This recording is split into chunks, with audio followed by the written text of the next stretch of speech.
very curious because this was not supposed to be something that was going to last for years and years and years. Obviously, this restaurant, this franchise has been around for quite some time, but the bagel was just kind of an idea, I understand, and it really went viral. So tell us a little bit about that, and then kind of your discovering it and what that created. So I heard about the Caviar Kaspia bagel, and as a carbaholic and a lover of all things bready, I had to come try it. And I feel like it is at a more accessible price point. While it's still super expensive, or some people might think it's expensive, it's a $35 bagel. It's not $80 like some other caviar bagels you'll find in the city. And it's shareable, it's eatable. But I came in, I made a video, maybe a 12-second video about the bagel with a few facts about the price, what's in it, and when you can get it. And I think over the course of 2 or 3 weeks, it really picked up. It got hundreds of thousands of views, and I think it brought a lot of people in. Yeah, totally, and thank you for that. It's I mean, this is really what it is. You know, it's while the initial idea indeed was to create something temporary. Because we like to work this way, you know, as a hotel, as a restaurant here in Caviar Kaspia. It picked up, and we stopped it for a few months. And then we had a lot of requests, and we felt that there was a way for us to improve on it, to keep working on what is, it looks very simple, you know, to keep working on the right balance, you know, on the right bagel, on the right balance, to make something really tasty, and to find the right price point. Yeah, $35. Yeah, I see what you mean for the price. At the same time, you know, in a lot of bagel outlets, you know, you might have your really high quality schmear, you know, with your lox, and still be in the low 20s. So the delta is there, but it's not as well and accessible. And that's really what we wanted to do, you know, to broaden the audience, to keep building on that idea that, yes, caviar is a luxury product, but more and more, and it's true today, you see caviar everywhere, kind of with everything. You know, the difference, of course, is for us, on the onset, we wanted to find something that connects a truly Parisian concept like Caviar Kaspia to a city that we love and that loves eating, like New York. And the bagel came as an evidence, you know, very quickly. Yeah, it's such a perfect hybrid. Yeah, it's something you can enjoy. I mean, there are not many foods like this, but New York, you know, has quite a few, strangely, foods that you can enjoy on the go, that you could enjoy casually in the park on a picnic, but you could actually happily enjoy as a plated dish in a restaurant, you know, and it's not many things like this. You know, New York has the bagel, it's got the hot dogs, and of course we have a famous one next door. So it's quite interesting. It's actually a very versatile item. Yeah, you know? yeah, and for you, who's been, you know, somebody who's been in the business for so long, how are you thinking about the impact of social media and Instagram and the way these sort of viral moments can create a sensation and really put something like this that's been around for so long, but maybe isn't as known to a younger audience? How important is that?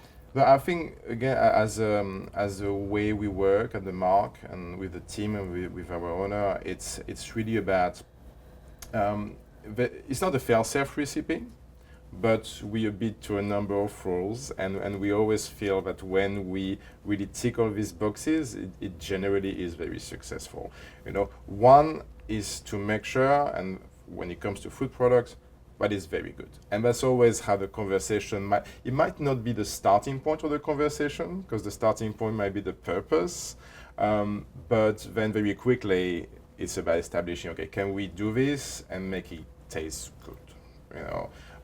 Once we've ticked that one, it's about making sure that it's in line with the DNA of the restaurant, that it brings value to this DNA, and that is in line with the DNA of the Mark Hotel, you know, that idea of luxury wrapped in fun. So it's not about just creating any random item. It's to make sure that also it is something that we can proudly sell on the street, like you can proudly see on a picnic in Central Park, but we can also proudly see and sell globally as an idea to an audience of luxury hotel guests or luxury restaurant goers. So it needs to tick all these boxes, and we always feel that when we do this prep work and very quickly tick them, it works well and it becomes quickly viral. You know? And as I said, New Yorkers love to eat. So is the New Yorkers doing? Is Rachel and the New Yorkers doing all the work? Well, and for you, Rachel, too. I mean, what do you think it is that like really captures the imagination? Like, do you know when you're going to a place like, okay, this is the next big thing, or does it always surprise you? But it doesn't always surprise me. Sometimes you have a general idea. However, sometimes I might try something and I think that people are really going to take to it, and then they don't, and maybe the piece of content tanks.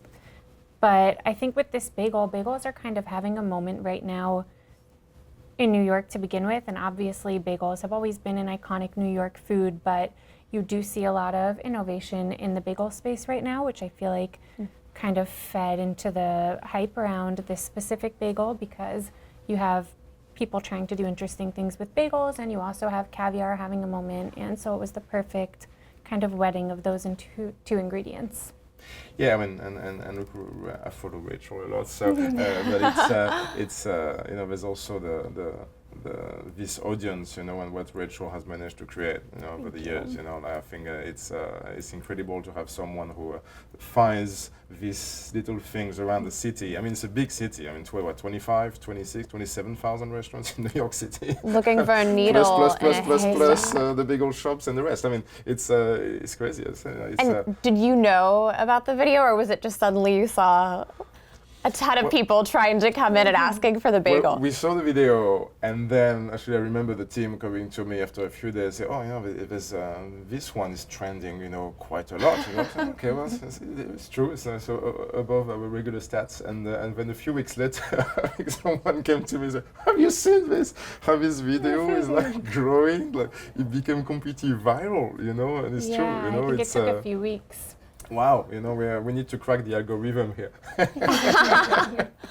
And then, but, I mean, was it overwhelming, or did you know at this point, okay, this is gaining traction? We should make sure that we have plenty of bagels on hand. I'll be honest, initially it was a bit overwhelming, because we every week, of course, as a restaurant, you know, we try to plan, you know, the quantities we're going to sell, especially for things that this is only available on the weekends. And we're not the ones producing the bagels, so we need to make sure they're perfect quality. We need to make sure they're very fresh. So we really make sure that this logistical aspect they are covered. And then I think one of the day we had planned a little quantity as we wanted, and we went 6 times to the bagel shop. Oh my gosh. We actually had to send someone 6 times, going back and forth. So and we still do it now, because we want it to be as fresh as possible. So now we have it in mind. So now we've built that logistics. So several times, you know, during the morning, we're going to pick up, you know, the bagel as they come, you know, as fresh as possible. You know, so. But did you know that she was going to be coming that day, or were you just sneakily filming this video? I don't remember, actually. In the restaurant somewhere. I think that I had spoke to somebody from the team about coming in. Okay. Yeah. Possibly. Yeah. Tuck-in, you should try it. Okay. Yeah. Okay. For the cameras. Camera eats first. Tuck-in.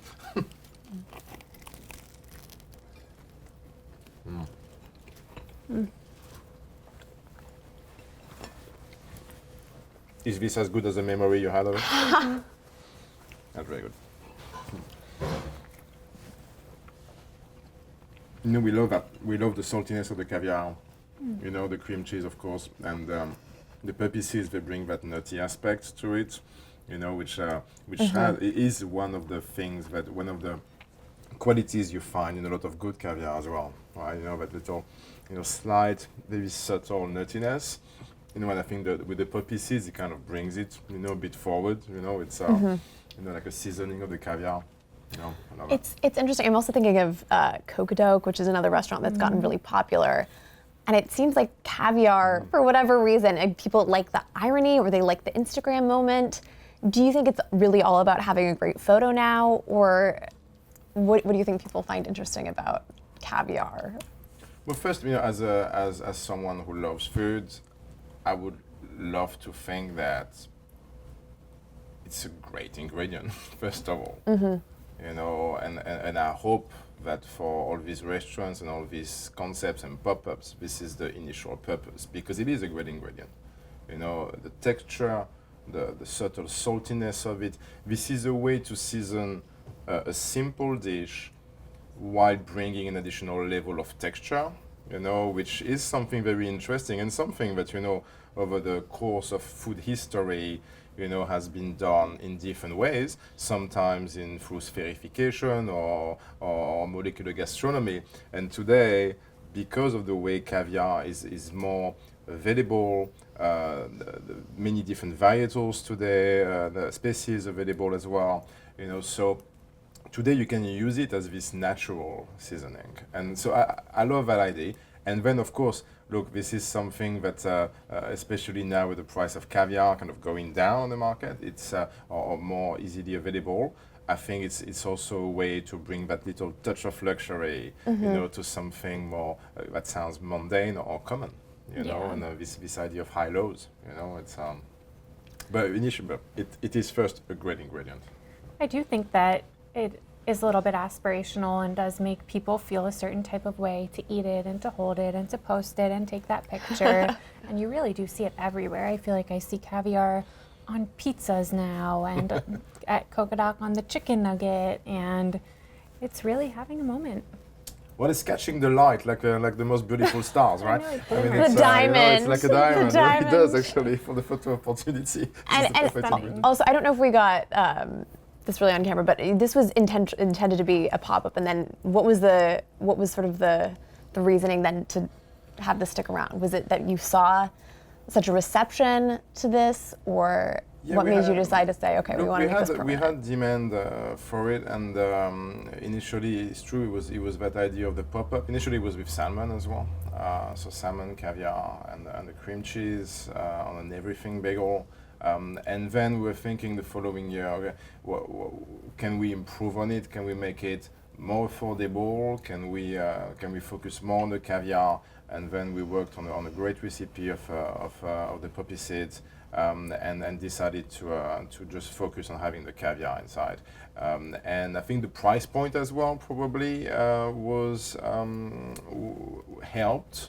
That $35 seemed like a lot for a bagel, but at the same time, like a nice treat you could do to yourself. Splurge. It's a reasonable splurge. Treat yourself. Yeah. So we don't serve breakfast at Caviar Kaspia. As a restaurant, you always try to broaden your audience. You always try to cover more ground. And while we did not have the intention to open for breakfast, this is a great breakfast item for us, for the neighborhood. And this is something, mind you, that also we observed when we did the pop-up, and now more so with this new iteration. It brings a lot of guests from far away from the Upper East Side.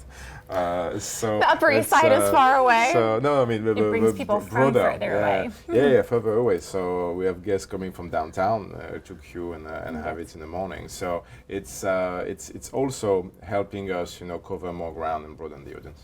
And you can't walk up and get them, right? Do you still have to reserve them through Resi? Yeah, you still have to reserve them through Resi, but we're also, mindful that we're also flexible, because we're mindful that as it got, more and more popular, you have a clientele that just walks in the street, say, oh, Caviar Kaspia, the bagel, let's check it out. So we're also flexible with the team, and we have a lot of walk-in orders. Wow. Any other plans to work on something together? Create more viral moments? I don't know. We have many opportunities, It's caviar cookie, caviar pancake. That's a You great never idea. know. Caviar studded pancake. Ooh.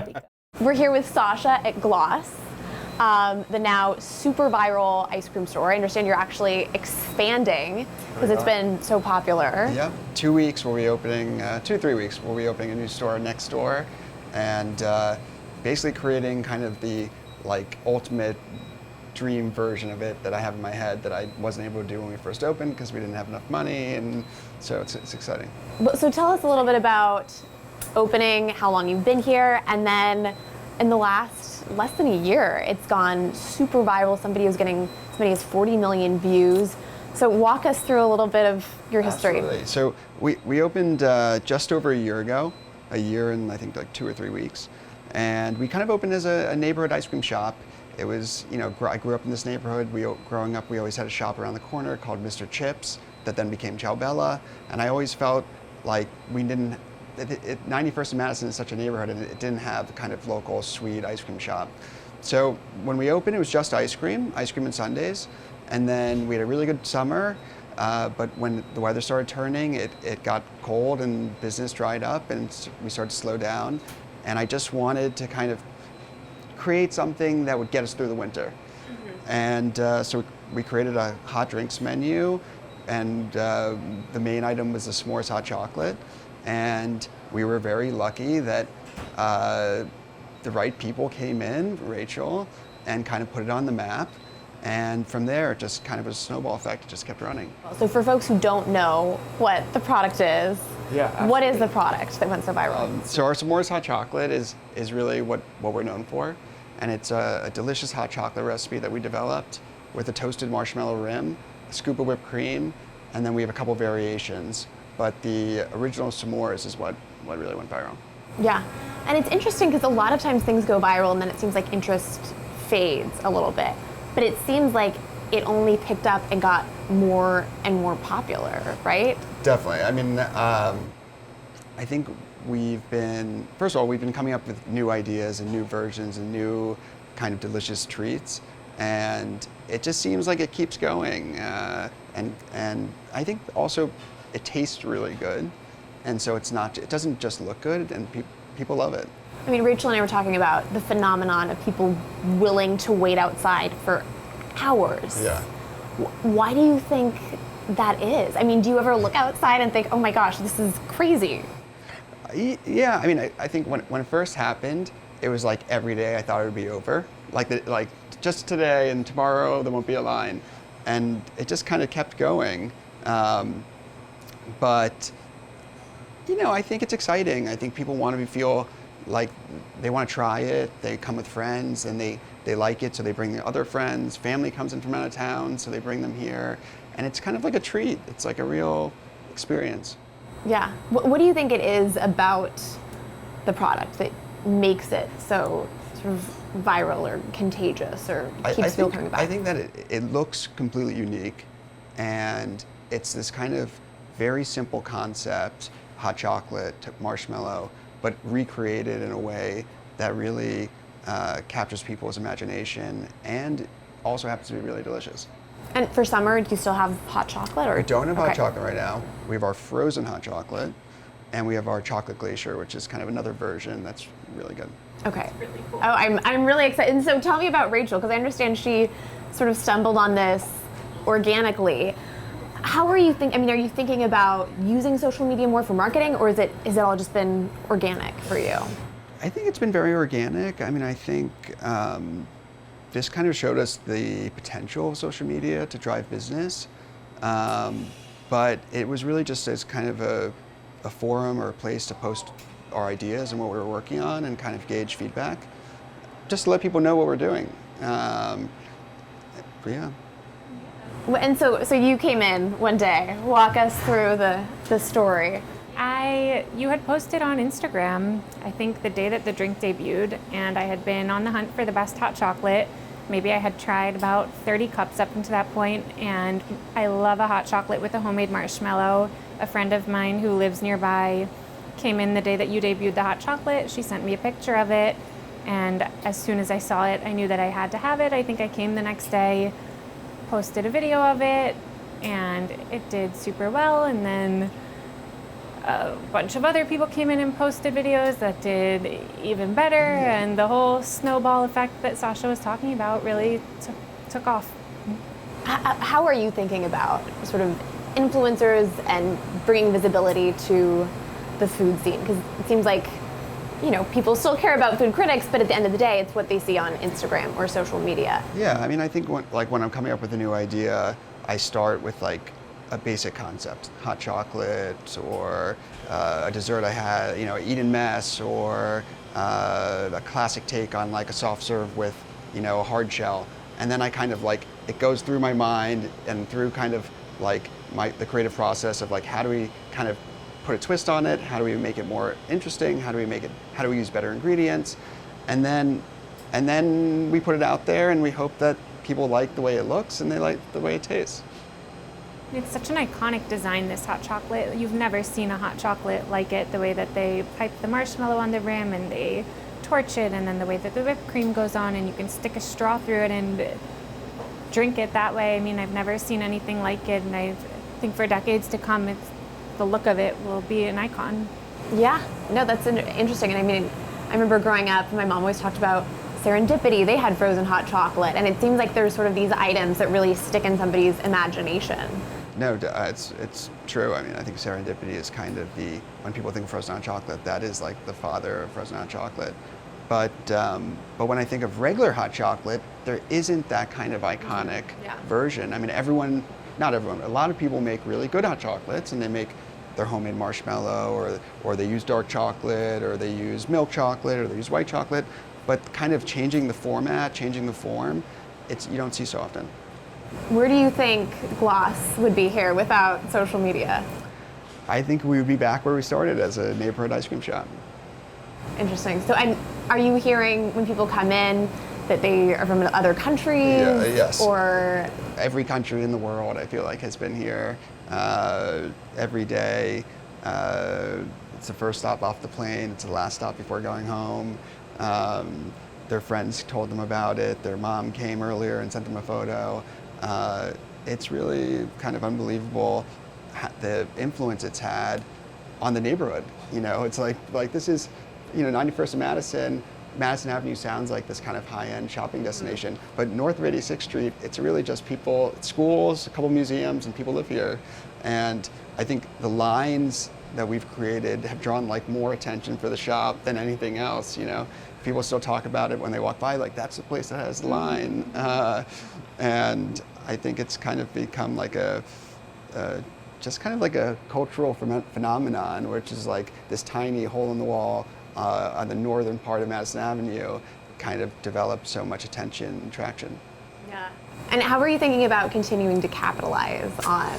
So we just opened a new location, a year-round food truck at Rockefeller Center. And because it was like in my mind, where else would be better to have our hot chocolate than my skating rink and the Christmas tree in the winter? And then really for me, it's about the creative process. So about coming up with new ideas, new items, and things that are fun. It has to be fun. Yeah. Well, and even hot chocolate too, because I love it, and I was so excited to see that you were doing a whole series on it, because it seems like it gets lost a lot. I feel like everyone loves it, but they don't necessarily think to seek it out, And There's so much you can do with it. Yeah. What inspired you to do your whole series on that? I used to love City Bakery, and they had an amazing hot chocolate. It was a bakery down in Chelsea, Flatiron area, and they closed. And I just wanted to find a hot chocolate that reminded me of that one, that had a high quality base with a homemade marshmallow. And so that's really what kicked off my search, and I tried 97 hot chocolates. Oh my gosh. And this one was high up on the list for me. Oh my gosh, amazing. That's a wrap on today's episode of NYNext. We hope you enjoyed the conversation. If you liked what you heard, don't forget to hit that subscribe button on your favorite podcast platform so you never miss an episode. You can also catch us on the New York Post YouTube channel. And of course, be sure to follow us on social media for the latest updates and behind-the-scenes content. We're on Instagram, TikTok, Facebook, and X. Join the conversation and let us know what you think.